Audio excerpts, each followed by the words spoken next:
Shalom Lahen, que abuelos bendigan el nombre de Yeshua. Vamos a continuar con la segunda parte de Santiago número 1. Recordemos que Santiago no se llamaba Santiago, se llamaba Jacob. Y este Jacob se presume, no se sabe, que es muy posible que sea el hermano de Yeshua. Pero no se sabe. Lo importante no es si es hermano o no, sino el mensaje. Eso fue lo que me dijo a mí un Roy, que yo contacto mucho, que hablo mucho con él, de una quejilá aquí de Costa Rica que se llama Bet Tefilá. Entonces, bueno, un saludo a mi hermano y tiene mucha razón. No importa cuál Santiago era, porque recordemos que eran 3 Santiagos, pero lo importante es el mensaje. Y hablando sobre el mensaje, es muy hermoso. En el anterior estudio les dije que sí, escribe de una forma muy poética, muy bonita. Los que están por WhatsApp y los que están en el grupo público y en el privado por WhatsApp, ellos saben que acabamos de hacer unas canciones. Yo tomé varios extractos de aquí para hacer otra. Vamos a hacerla después y van a ver qué poético y qué bonito escribe Jacob. Es muy hermoso realmente la forma en la que él se expresa. Es muy buena y muy inspiradora también. Entonces, que habíamos quedado en el 6 que Jacob estaba hablando de la fe de las personas, que era como una ola del mar que va y viene. Y habíamos visto que hay un dato científico ahí muy interesante también en el anterior capítulo. Y en el 7 continúa diciendo así. Dice, no piensen pues, quien tal haga que recibirá cosa alguna del Señor. El hombre de doble ánimo es inconstante en todos sus caminos. El hermano que es de humilde condición, gloríese en su exaltación. Ok, entonces tenemos que Jacob está diciendo que una persona que tiene una fe que va y viene, que tiene una fe débil, que no va a ser agradable a los ojos de Yahweh. Y este pecado tal vez sufrimos muchos o en algún momento lo sufrimos todos. Que nosotros tenemos fe en Yahweh, es más, sabemos que Yahweh existe, pero aún así en ocasiones sentimos como que no está o que no nos escucha. Tal vez no es que no nos escuche, es que no nos atiende, y tal vez no nos atiende porque hay pecado en medio de nosotros, ¿verdad? Ustedes saben que el pecado obstruye la oración, obstruye esa ayuda de Yahweh que estamos pidiendo por nuestra culpa, no por culpa de Yahweh, sino por lo que nosotros somos. Entonces, para que lo consideren. Y más o menos de esto está hablando Jacob. Dice, el hombre de doble ánimo es inconstante en todos sus caminos. El hermano que es de humilde condición, gloríese en su exaltación. Entonces, una persona que no tiene mucho dinero, voy a decirlo así tal cual, que se gloríe en su exaltación, o sea, démosle gloria a Yahweh. Realmente no es el camino del rico. Nosotros no estamos buscando a Dios plata, como me dijo a mí una vez una hermana. Me dijo que ella no creía en Dios plata, sino que, y tenía razón, ¿verdad? En aquel entonces me dijo eso y con toda razón, pues se la doy hoy en día, que nosotros no estamos buscando a Yahweh por dinero, sino por amor. Se supone que lo amamos y que lo exaltamos. Entonces dice que un hombre de poca condición económica que lo exalte. En el 10 dice, pero el que es rico en su humillación, porque él pasará como la flor de la hierba. O sea, un hombre rico que no se crea tampoco que es el más poderoso del mundo, ni siquiera el más bendecido. Yo les he hablado a ustedes antes de que a veces las personas ricas más bien son las peores, y no por ser ricas, sino porque Satanás los ha escogido, les ha dado las condiciones para así explotar o esclavizar a otros, o hasta hacer que esas personas pierdan su vida, ¿verdad? Pierdan pues su casa, pierdan todo, que ahí están los bancos, ahí está la gente muy poderosa, los gobernantes del mundo. Un ejemplo muy simple es Hitler. Hitler fue muy poderoso, tenía mucho dinero. La gente dice que Dios, voy a decirlo así, los bendice mucho porque les da mucho dinero, pero fíjese bien de dónde viene ese dinero, cómo se lo gana, y no solo cómo se lo gana, sino a qué persona le pasa por encima para obtenerlo. Depende de cómo venga ese dinero, sepa que es una bendición o una maldición. Puede ser una maldición, puede que Satanás lo tenga a usted ahí para que usted le haga daño a otros. Y Yahweh permita que esa persona le haga daño a otros para que esos otros, al sentirse pobres o humillados o miserables, busquen la ayuda de Yahweh. Y sepan que Yahweh va a escuchar esa ayuda, va a escuchar ese clamor y le va a dar su merecido a quien corresponda, y también al que es fiel también va a tener su parte, ¿verdad? En el reino de los cielos.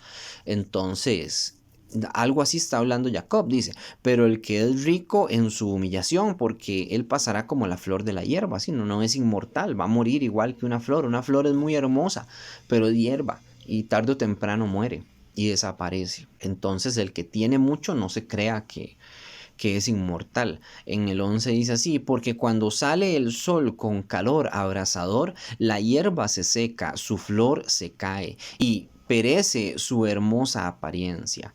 Así también se marchitará el rico en todas sus empresas, dice Jacob, y así es, ¿verdad? El rico podrá ser muy rico, pero no dura para siempre. Hablando de empresas, ustedes no sé si han notado que hay personas que tienen un negocio X que es exitoso, y ese negocio con el tiempo se va a la quiebra, desaparece, manejan mal el dinero, se meten al casino, se meten al prostíbulo con esa plata, se arruina el negocio y desaparece. Todos esos negocios muy poderosos, por más poderosos que sean, tarde o temprano desaparecen. Y de igual forma no se crea la gente que ya tiene algo, hablemos de un negocio, de una plantación o de algo, que eso nunca va a desaparecer. Estén siempre preparados para un plan B, tengan un ahorro, tengan un estudio, aparte de lo que ya hacen, algo más, una profesión, llamémosle, por si acaso la necesitan por algo malo que suceda, porque no lo sabemos, ¿verdad? Siempre hay que estar preparados. Entonces dice que el rico en todas sus empresas. Continúa diciendo en el 12: bienaventurado el varón que soporta la tentación, porque cuando haya resistido la prueba recibirá la corona de vida que Elohim ha prometido a los que le aman. Yo estoy utilizando Reina Valera en este caso. Quiero usarla para un texto que vamos a leer más adelante. Entonces no se sorprendan si ven la palabra Dios y cuestiones así. Vano el 12 dice: bienaventurado el varón que soporta la tentación, porque cuando haya resistido la prueba recibirá la corona de vida que Elohim ha prometido a los que le aman. Entonces, si estamos en una prueba, resistámosla. Resistamos la tentación, resistamos todo lo que a Yahweh no le agrada, para al final recibir esa corona que dice que le ha prometido a las personas que él ama. Y los que él aman son obedientes a él y primero aman a Yahweh. Digamos, los que Yahweh ama, esos son también personas que lo aman a él. Dice en el 13: cuando alguno es tentado, no diga que es tentado de parte de Elohim, porque Elohim no puede ser tentado por el mal, ni él tienta a nadie. En el 14: sino que cada uno es tentado cuando de su propia concupiscencia es atraído y seducido. En el 15: entonces la concupiscencia, después de que ha concebido, da a luz el pecado, y el pecado, siendo consumado, da a luz la muerte. Ok, las personas que pecan dan a luz su propia muerte, y es verdad, usualmente una persona que ha pecado mucho, ya envejeció en el pecado y no quiso buscar de Yahweh nunca, esa persona muere, y a veces muere pues de una forma muy fea, se enferman de una forma muy fea, o les pasa algo que francamente yo no conozco, porque yo no soy quien juzgo, como les digo siempre, es Yahweh quien juzga. Pero a veces uno ve a una persona enferma y dice: pobrecita esa persona, ¿qué hizo? Y algo tuvo que haber hecho, ¿verdad? Para estar ahí, o tal vez no, o sea, no sé, francamente no, yo no estoy juzgando, pero a veces es por eso, ¿verdad? O sea, es el mismo pecado que los alcanza y da a luz la muerte, como dice Jacob. Dice en el 15: entonces la concupiscencia, después de que ha concebido, da a luz el pecado, y el pecado, siendo consumado, da a luz la muerte. En el 16: amados hermanos míos, no erréis. 17: toda buena dádiva y todo don perfecto desciende de lo alto, del Padre de las luces, en el cual no hay mudanza ni sombra de variación. El Padre de las luces, curioso, realmente en ningún otro texto recuerdo que se le llame así. ¿verdad? Abba de las luces. ¿Por qué dice padre de las luces? ¿O por qué pienso yo que Jacob dice padre de las luces? Puede referirse a las estrellas, pienso yo. O puede referirse a los malajim, a los ángeles, que también se les conoce como cocabín. A los ángeles se les llama estrellas. Cocabín es estrella en hebreo. Y se les compara varias veces con las estrellas. Entonces, por eso puede decir padre de las luces en ese sentido. Pero bueno, los conozco. Aún así, está muy bonito lo que él está diciendo. Dice en el 18, Él de su voluntad nos hizo nacer por la palabra de verdad, para que seamos primicia de sus criaturas. Ok, y Jacob está diciendo que nosotros somos la primicia de sus criaturas. Muchas personas utilizan este texto para decir que los aliens no existen y que somos primicia de sus criaturas. Hay otro texto que dice que somos corona de la creación. Y es posible. Yo francamente no creo en los aliens. Hay personas que dicen que sí, hay gente que dice que no. Yo digo que no. Francamente digo que no. Nunca he visto uno. No existen los platillos voladores. Gran no, todos los videos que uno puede ver de platillos y cosas así, o son falsos, o son drones, o ahora con la inteligencia artificial son inteligencia artificial, son dibujos, son videos hechos por computadora. Es pues una fantasía que es muy bonita. Dentro de la fantasía, como yo les digo, a mí me gusta la ciencia ficción y todo eso, las películas y demás, y hay que saber separar como la realidad de la ficción y no mezclarlo con la palabra. Jacob está diciendo que somos primicia de sus criaturas, de todo lo que son los animales de la tierra. Nosotros somos los principales, por decirlo así. No somos animales, es más, nosotros somos humanos. A pesar de que la ciencia moderna diga que somos animales, no somos animales, somos muchísimo más que un animal, valemos muchísimo más que cualquier animal. Somos personas, es que es otra cosa, es otra raza. Un ejemplo, un ángel es un ángel, no es un animal, no es una persona, no es un ser humano, es un ángel. Una planta es una planta, un animal es un animal, todo tiene su lugar. Entonces, y también hasta lo que existe se rige hasta por jerarquías. Ustedes saben que dentro de los ángeles, de los malajim, se habla varias veces de jerarquías. Están, qué sé yo, los querubines, el querub, que se le conoce como querub. Están como Micael, que él es lo que llaman arcángel, él va siendo un arcángel. ¿Qué más hay? Hay también el ángel mensajero, digamos que en este caso podría ser Gabriel, que eso significa Gabriel, mensajero de Elohim, por cierto, y así con otras tantas cosas que nosotros hasta puedo decir que desconocemos. O sea, sabemos poquito porque la Biblia habla muy poco de eso, y no es para ponernos a jugar de místicos, ni al misticismo, ni a estar invocando a ángeles, ni nada por el estilo. Bueno, 18 nuevo. Dice, Él de su voluntad nos hizo nacer por la palabra de verdad. Ok, sí, nos hizo nacer de la palabra. Yahweh dijo que fue hecho y así fue hecho. Dice, para que seamos primicia de sus criaturas. En el 19, por esto, mis amados hermanos, todo hombre sea pronto para oír, tardo para hablar, tardo para airiarse. ¿Por qué tardo para hablar? Pronto para oír, para escuchar a las personas. Tardo para hablar, para dejar que la persona hable. Ya que terminó de hablar, entonces usted le responde, ¿verdad? Y tardo para airearse, o sea, tardo para enojarse. Cuando yo empecé a debatir, hace años ya, cuando empecé a estudiar la Biblia y todo, a debatir por internet, yo me enojaba. Me acuerdo que yo me enojaba, me aireaba y trataba hasta de escribir rápido respuestas o hablaba con la gente y era más agresivo. No en el sentido de insultarlos, pero sí como si fuese una lucha. Pero no se trata de eso. O sea, sí es una lucha espiritual, no lo va a negar, pero no hay que enojarnos. Y las personas cuando le llevan la contraria, se dan cuenta de que están equivocados. Y aún así, dándose cuenta que están equivocados, se enojan con la otra persona que los está corrigiendo. Debes de decir, gracias, no sabía eso, que es lo que yo hago hoy en día. Si alguien me dice algo con evidencias y tiene razón, ¿verdad? Tiene que tener razón. Entonces yo le digo, gracias, no sabía eso, qué buen dato, muchas gracias, no sabía. Y no importa si esa persona, hasta se lo digo así, puede ser un judío ortodoxo, que yo voy en contra del judaísmo ortodoxo, no es un secreto para nadie. Puede ser un cristiano, que yo voy en contra del cristianismo, porque no es bíblico. Ambos, tanto el judaísmo como el cristianismo, somos pueblo de Israel, todos nosotros. Y aún así, si un cristiano se me acerca y me da un dato bueno, yo le digo, gracias, está muy bueno ese dato. y ya. Eso es todo, no me hago menos, no me humillo, ustedes tampoco se humillan, más bien aprenden, crecen, se hacen mejores. Y bueno, acabamos de sacar un video que habla un poco sobre este tema, que yo le llamo el escudo del cobarde, ¿verdad? No pedir respeto, más bien respetar primero a Yahweh. Entonces, si la persona tiene razón, dice la verdad, por eso se llama por amor a la verdad, la quejila, pues hay que aceptar la verdad y punto, eso es todo. Jacob nos dice que seamos prontos para escuchar, tardos para iriarnos y tardos también para hablar, ¿verdad? Para pensar bien lo que estamos diciendo.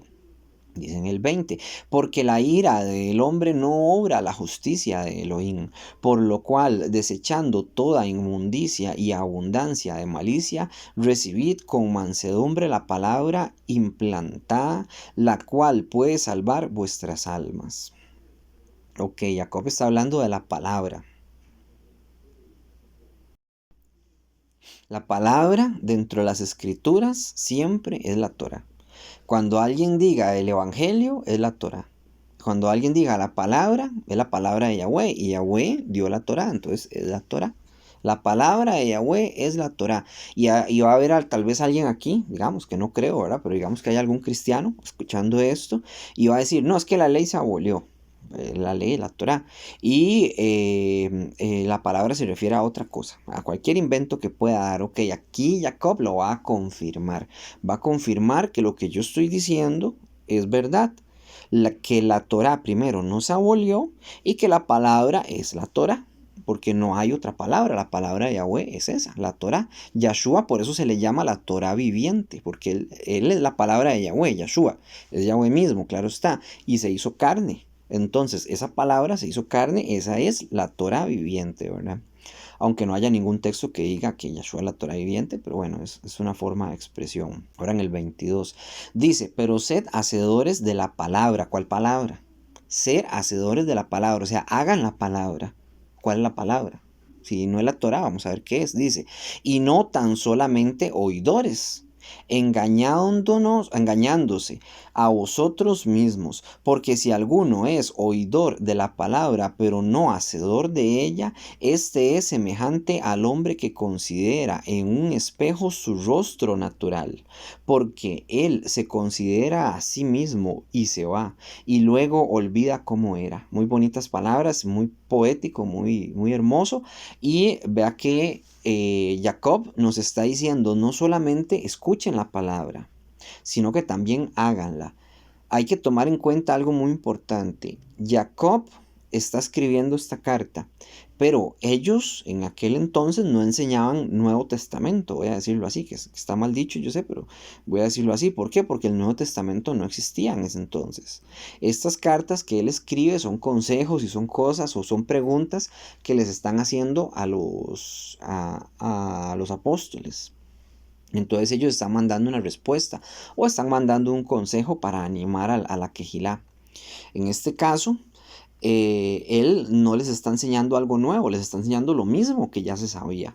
Como Yahshua enseñaba los mandamientos. Yahshua decía, no adultere, Torah, no robe, Torah, coma kosher, Torah también.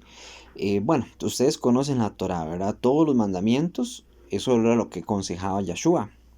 Ahora, Jacob está diciendo que sean hacedores, pero ¿de qué? Hacedores, si la Torah se abolió, ¿de qué vamos a ser hacedores? Tenemos que tener la ley para poder hacer algo. Entonces en el 24 dice, porque él se considera a sí mismo y se va y luego se olvida de cómo era. Entonces dice que una persona que se ve en el espejo y cree que ese es su verdadero ser, tiene que entender que ese no es su verdadero ser, ¿verdad? Eso es solamente un reflejo de lo que él verdaderamente es. En el 25, mas el que mira atentamente en la perfecta ley, de nuevo, en la perfecta ley, ¿cuál ley? La ley de Roma, la ley de Costa Rica, que yo vivo en Costa Rica, la ley de Panamá, la ley de los árabes, la sharia árabe, esa que hacen un poco locuras, tan locos. ¿Cuál es? ¿Cuál es la perfecta ley? La Torá, por supuesto. De nuevo el 25 dice, mas el que mira atentamente en la perfecta ley, en la perfecta Torá, se lo estoy leyendo desde Biblia cristiana, la de la libertad y persevera en ella, no siendo oidor olvidadizo, sino hacedor de la obra, no que vivimos por gracia y que no hay que hacer nada, no, hay que hacer obras. Este será bienaventurado en lo que hace.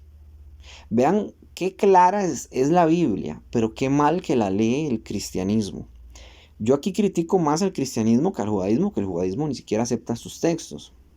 Pero el cristianismo los acepta y no los guarda. No se los guarda. Además, este texto ni lo leen, seguro. Un cristiano, una iglesia cristiana, lee esto y desarma por completo todo lo que él ha venido creyendo y haciendo, que es nada. Eso es en lo que ha venido creyendo y haciendo. Y está clarísimo. Vamos a devolvernos y vamos a leerlo otra vez con paciencia, porque yo quiero que ustedes se lo lean a otros en un futuro. Dice, porque si alguno es oidor de la palabra, pero no hacedor de ella, este es semejante al hombre que considera en un espejo su rostro natural, pero él se considera a sí mismo y se va y luego olvida cómo era. Mas el que mira atentamente en la perfecta ley, la de la libertad, y persevera en ella, no siendo oidor olvidadizo, sino hacedor de la obra, este será bienaventurado en lo que hace. Bendito sea Yahweh, que nos dejó todos estos textos para que nosotros no seamos orgullosos, sino que creamos en lo que Yahweh nos ha dado, porque esta es la palabra de Yahweh, no es la de Jacob. O sea, Yahweh utilizó a Jacob, sí, pero no es la palabra de Jacob, es inspirado por Yahweh. Y si usted cree, siendo cristiano, si hay algún cristiano aquí presente, que Jacob está equivocado, bueno, pues toda la Biblia está equivocada, porque solo de eso habla. En el 26, si alguno se cree religioso entre vosotros y no y no refrena su lengua, sino que engaña a su corazón, la religión de tal es vana. Ok, hay personas que buscan la religión, pero no buscan de Yahweh, que aman su religión católica, su religión mormona, su religión pentecostal, su X religión del montón que hay, y son muy fieles a su congregación, a su pastor, lo tienen como un Dios, a ese pastor dice lo que dice y le hacen caso. ¿Cuántas veces les he dicho a ustedes que no me hagan caso a mí, ni al papa, ni al pastor de turno? ¿Por qué? Porque ustedes no me siguen a mí. Ustedes estudian a mi lado o yo estudio hasta a su lado también en muchas cosas, pero no es a mí quien me siguen, sino que siguen a Yahshua. Entonces tomen el ejemplo de Yahshua y no el mío, porque yo voy a perecer y puedo morir mañana mismo o hoy mismo, no lo sabemos. Y ya cuando yo muera, ¿qué va a pasar? Ustedes también van a morir junto conmigo. Ustedes tienen que seguir el camino, ¿verdad? Y el de Yahshua, no el mío. Y si yo doy buen ejemplo, pues bien hago. Pero si por casualidad diera mal ejemplo, ustedes no sigan tampoco ese mal ejemplo, ¿verdad? Porque de nuevo, no es a mí que me están siguiendo. Dice en el 26, si alguno se cree religioso entre vosotros y no refrena su lengua, sino que engaña su corazón, la religión de tal es vana. 27. La religión pura y sin máscula delante de Elohim Padre, Elohim Abba, Yahweh, es esta: visita a los huérfanos y a las viudas en su tribulación y guárdate sin mancha del mundo. O sea, lo que está diciendo Jacob es que la religión verdadera es hacer la voluntad de Yahweh, que eso es cuidar de los huérfanos, de las viudas y guardarse sin mancha de este mundo.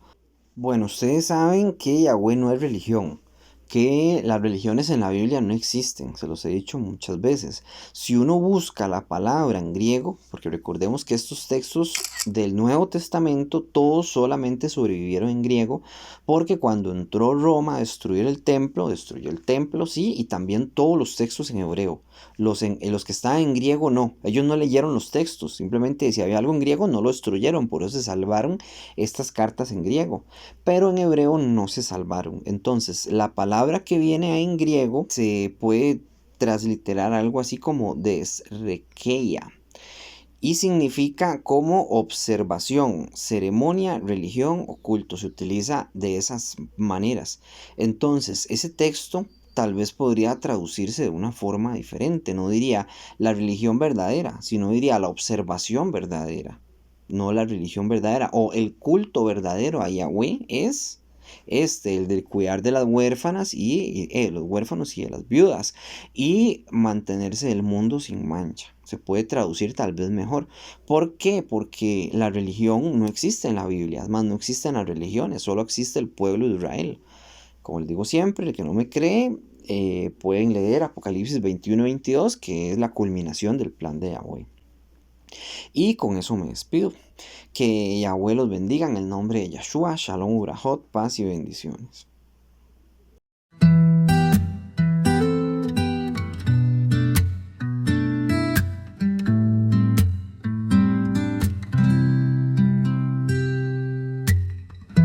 En la oscuridad de la noche, las ovejas perdidas claman, buscando el camino de vuelta en un mundo que se desarma. ¿Dónde estás, buen pastor? Se escucha el eco en el viento, perdidos en la oscuridad. Se apaga el fuego del sentimiento, pero hay un susurro divino, una promesa en el cielo. El Adón sopla sobre los huesos secos y se termina el cautiverio. Por amor a la verdad, cada lágrima que cae dará vida a lo que fue, y el amor nunca se va. El desierto florecerá y las almas encontrarán sus raíces en el hoy, caminando hacia la paz. Los valles gritan esperanza, la lluvia trae liberación. Los corazones de piedra latirán en una canción. A Israel, no temas más, tu historia es redención. En cada lágrima hay vida, en cada sombra luz y perdón. Con cada paso que demos renacerá la comunión. Los huesos secos unidos formarán una nación.